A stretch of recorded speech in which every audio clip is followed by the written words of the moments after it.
Protesters from Occupy Denver getting physical as they storm a conservative blogger conference in the Mile High City.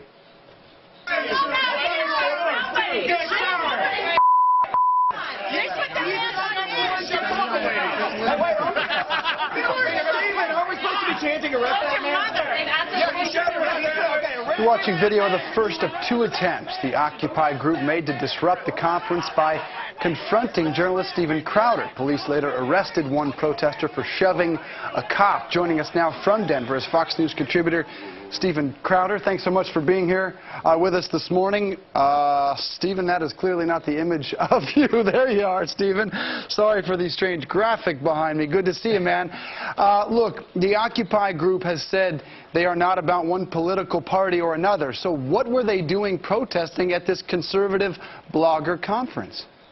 Well, let me explain what happened. These absolute, complete, total lowlives, scumbags, came to the conference.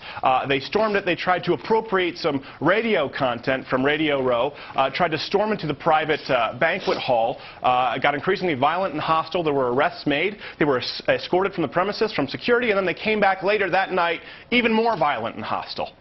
But why? Because they have said their anger goes towards that 1%. Now, there may be a handful of bloggers that are in that 1%, but safe in assuming the majority of that conference is not all about Wall Street and not all about the 1%. So what was their message to you? Well, they apparently thought that we had Koch brother money, which, by the way, if the Koch brothers are watching, I would love your money, but we don't have any. These folks are, listen, John Nolte at Big Government has documented over 200 crimes, felonies, rapes, deaths. What I want to know is, at what point does this movement become claimed to be the violent, unruly movement that it is by the mainstream media? Listen, how many rapes, how many deaths, how many felonies have to be committed? They've actually put up, I'm not kidding you, rape-free zones at some of these protests. Listen, I thought we were all raised in a rape-free zone called America. To give you context here, Dave, okay, there are two places in this country that you need to specify keeping rape to a minimum: Occupy protests and prison. Tell me how you really feel, Steven. These groups' deadlines have passed in Occupy Portland and Seattle to vacate.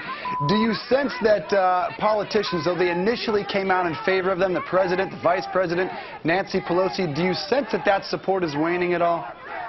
Well, that's a political move because they think they're going to be running against Romney, and it's easy to paint him as the 1%. But as this gets increasingly violent and hostile, it will be hung around Barack Obama's neck. A good note here, again, to give context, at these protests, when these people show up to a private blogger conference on private property, they don't bring their cameras. Unlike the Tea Party, where folks said, hey, you're racist, the Tea Party response was, really? Prove it. These folks say, oh, really? Well, that's not enough footage. Well, we have footage from 9, 10, 11 different angles. It's, hey, sir, is this not you defecating on a police car? That could be anybody relieving themselves in a police car. Really? Because we have footage from 18 different angles. At what point does it become enough? And I think it sort of jumps the shark, and Americans are sick of it, and this is going to be hung around Barack Obama's neck in 2012. Steven Crowder not backing down from the occupiers. Fox News contributor, thank you for joining us, Mr. Crowder. Appreciate it.